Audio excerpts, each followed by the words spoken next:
Hello mga kabatang helmet! Super na-miss ko kayo mga kabatang helmet! At eto na nga, ibibigay ko ang napakainit na fresh to videographer.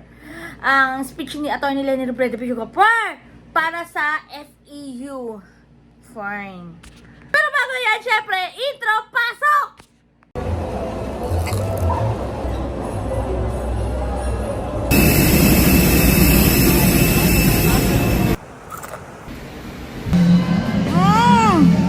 Paano ba kami? Today is a very happy day mga bata. Hello sa lahat mo na mga bagong pasok sa channel to. Please don't forget to click the subscribe button, tiny bell para laging updated sa mga pinupunahan kinakain natin. Na-upload namin ni videographer. And ayan na nga videographer, diba? Ang ating sasawsawan ngayon, mga kabatang helmet, ito nga ipapalabas natin o ipapanood natin sa inyo yung speech po ni Atty. Leni Robredo para sa mga graduates ng FEU videographer! Duper! FEU! Fern! Tama? FEU? Ano bakit, Fern? Kasi ano yan eh, alam nyo mga bata helmet, if EU. Ay nako mga bata helmet, alam nyo mga bata helmet, FEU din ako, tama raw. So, kasi videographer, meron kasing ano yan, may, di ba FEU? Tapos para kasi nagkaroon din po ng mga, yung pulo-pulo ba, yung mga branches na FEU. So, meron nga yung about naman sa engineering, may FEU, ganun. Yan, isa pa yan, FEU Fern. So, ito na nga mga kabatang helmet. Nakakaloka. Para sa akin, ito yung totoong speech. Ito. Pababa naman yung energy. Kanina, Hindi kasi kailangan ano doon, speech. Hindi, ito mga bata helmet, para sa akin at ito nga pala, just comment down below kung ano yung masasabi nyo, ano yung boses nyo regarding dito sa issue na to ha. Para sa akin, ito yung talaga at karapat dapat na speech para sa mga ganitong klaseng okasyon. Yung mga commencement exercises, ganyan yung mga graduation. Kasi, kesa naman, yung hype na hype kasi nga, may napanood kasi ako mga bata helmet tsaka may nabasa ako. ano naman yan? Yung part ng speech niya, ang talagang, ang bonggang-bonggang pinupush doon, mag-jowa na daw. Sino magjojowa? Mag-estudyante, mag-boyfriend, Bakit? mag-girlfriend na daw. I-text mo na yan! Oh, Nakapaloob yun doon sa speech niya. okay. Pero, ewan ko mga kabata helmet, kaya eto ibibigay namin sa inyo ni videographer. Yung talagang dapat sa speech yun? pangmalakasan. Baka joke. Okay. Baka sama yun doon sa script niya. Pero anyway, highway. Sounds familiar Oo, diba? Pero ayan nga mga kabata helmet, ito yung talagang super nakaka-inspire videographer. Oo, to do better. To be the best? Ano ba yan? Ganito ba nagagawa nung nung inihaw na pusit na yung dila ko kasi nga dyan sa boyfriend girlfriend na yan. Ito mga batang helmet, sabi nga ni Atty. Leni Robredo, be the best version of yourself. Kapag narinig mo naman at napanood mo talaga yung mga speech ni Atty. Leni Robredo, talagang ma-inspire ka na, uy, gusto ko rin ito mamamotivate ka. Pero pag narinig mo, yung magjowa ka na, mag-boyfriend ka na, pwede man kayo pak na magjowa. pak! Oy, pwede man kayo magjowa, left and right. Pak na pak, Text videographer! mo na, Alam nyo ba, dati, na nag-duty pa ako sa Favela, ang pinakabata na nanganak, that time, na naka-duty ako, is 12 years old. Ano? 12! Kaya yung magjowa, mag-boyfriend, mag-girlfriend na speech, di ko alam. Uy, malaking problema yan sa guidance Oo. Oo, videographer. Problema sa Lalo na school. tayo dito sa Pilipinas, hindi naman talaga totally open for sex education. Kahit sabi mong yung iba, May lesson naman. inano na siya sa curriculum. Pero hindi kasi ganun ang culture natin. Aminin natin yan.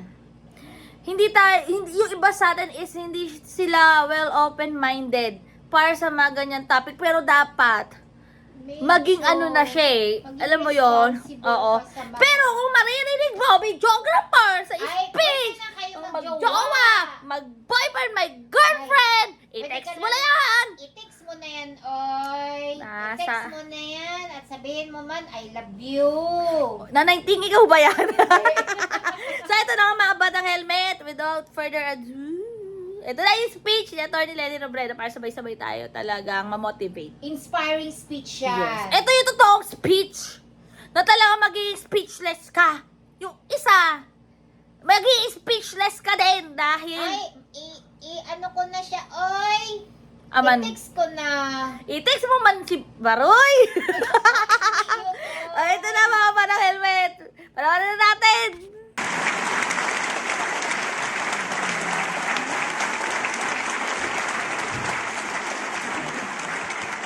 Ay, nakatabing yung ano.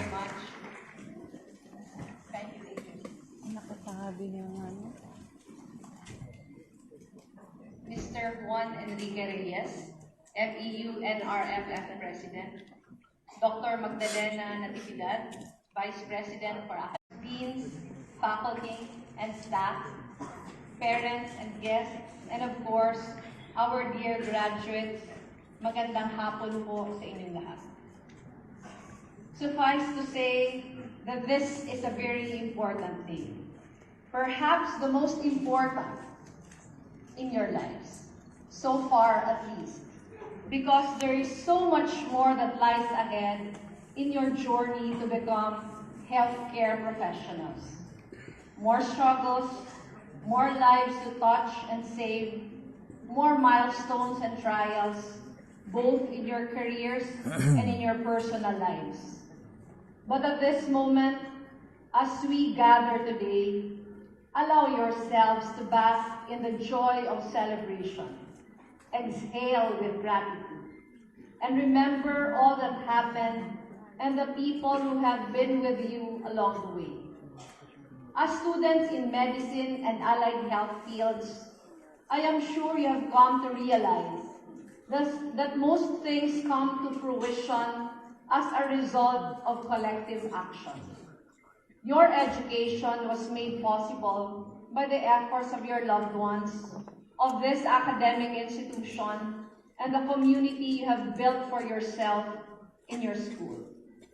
The FEU NRMF Institute of Medicine was built in line with the dream of your university's founder and first president, Dr. Nicanor Reyes Sr., along with peers and fellow visionaries who share this aspiration.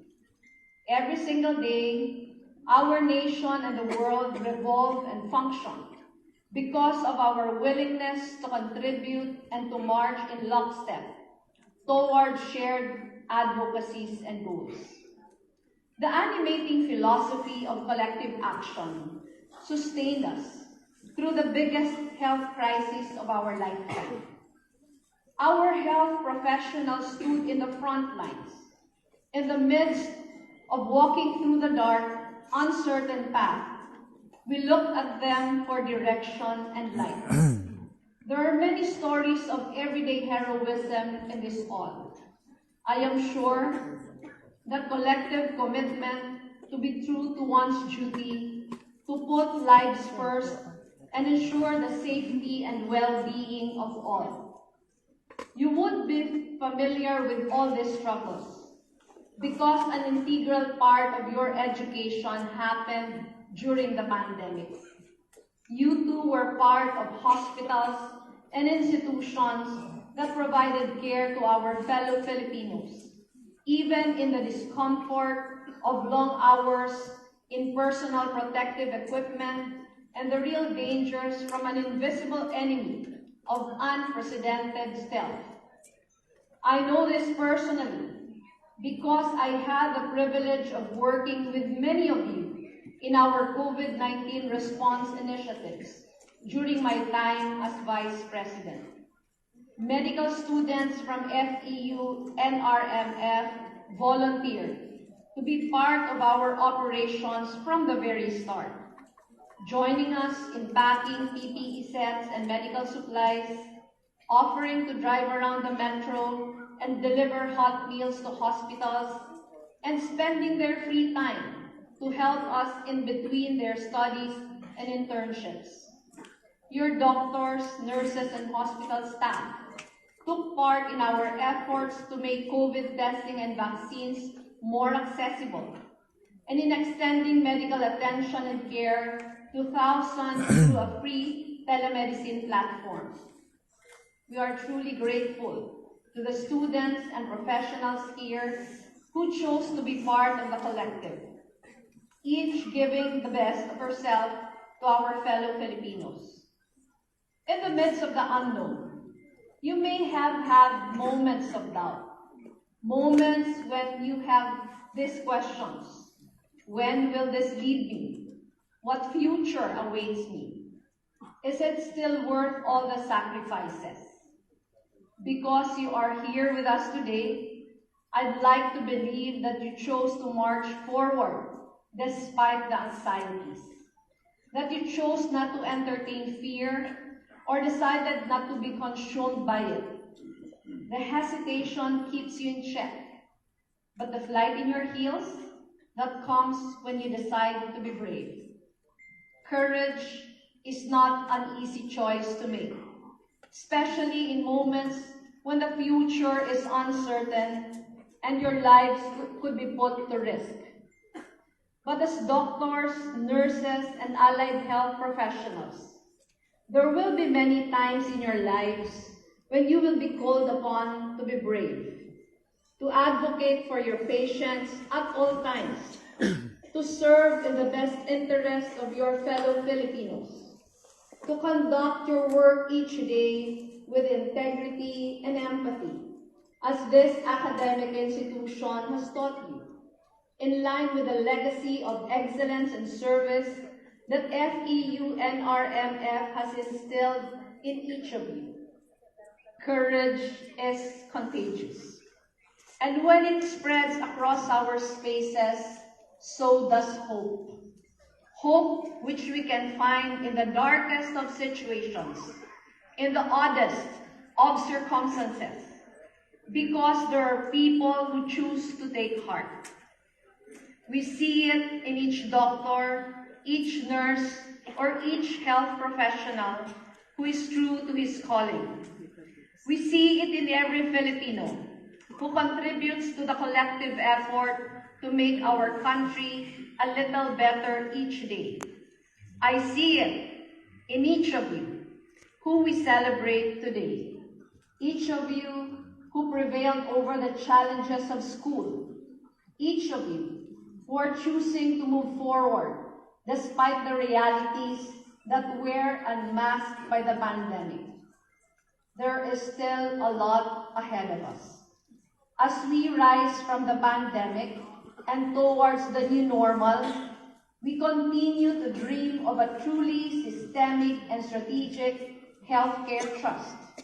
One where all the systems and stakeholders are seamlessly integrated, where our healthcare professionals, barangay health workers, and everyone involved in the delivery of health services are properly valued and compensated, and given opportunity to grow and thrive, where collaborations between the public and private dimensions of healthcare are institutionalized, where healthcare is seen not as something to be bought or handed down by the powers that be, but as something that our people deserve by the mere fact that they are Filipinos.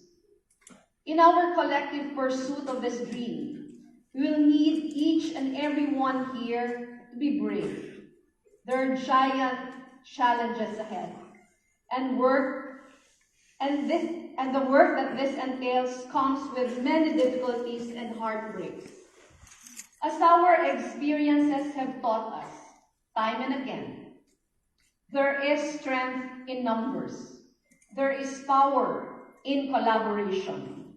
Together, we can find ways towards the future of our hopes, whether in healthcare or in the broader mission of nation building. Taking after the example of our Filipino doctors, nurses, and healthcare professionals, we are called upon to show up for each other, for our people, for our country, every single day. No matter how difficult, no matter how challenging the days may be.